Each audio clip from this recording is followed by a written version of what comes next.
আজকের প্রতিযোগিতায় আপনাদের সবাইকে স্বাগতম। আজকের প্রতিযোগিতার বিষয়বস্তু হচ্ছে বেড়া ভালো নাকি বেডি ভালো। প্রতিযোগী হিসেবে আমাদের সঙ্গে আছে ডেঞ্জার ভাই সবুজ এবং তার বিরোধী পক্ষ কার্তের শান্তটা। বিতর্ক করার দরকারই নেই, বেডিরাই ভালো। এক মিনিট, আপনাদেরকে আগে দর্শকদের সাথে পরিচয় করায় দেই। কোনো দরকার নাই, একবার নাম কইছেন না তাতেই চলবো। পরিচিত না হইয়া উনি প্রমাণ করে দিছে মেয়েরা বিনয়ী না, এটাই প্রমাণ করে দেয় যে বেটারা বালা বেডিরা বালা না।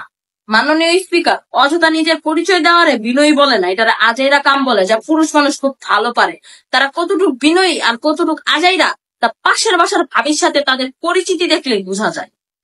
মাননীয় স্পিকার আবার প্রমাণ করে দিছে বেডি মানুষ বালা না, কারণ পাশের বাড়ির ভাবি সেও বেডি মানুষ।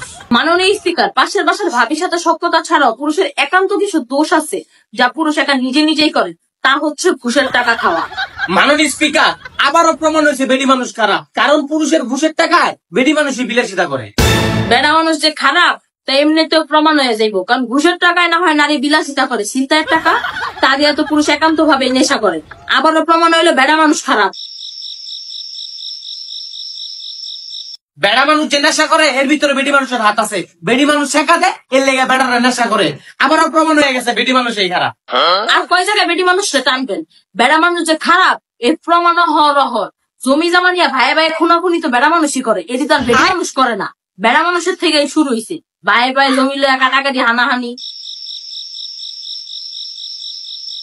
ভাই ভাই বিয়ের আগে তো মারামারি করে না, বিয়ের পরে মারামারি করে, তার মানে প্রমাণ হয়ে গেল বেডি মানুষের এই দোষ, এই বেডি মানুষই খারাপ। তুই কালা, তোর চেহারা বালা না, তার মানে প্রমাণ হয়ে গেল বেড়া মানুষ বালা না। আয় হায়, যুক্তি তো মিলে নাই। যুক্তি মিলা লাগতো না, কথা তো কইছি।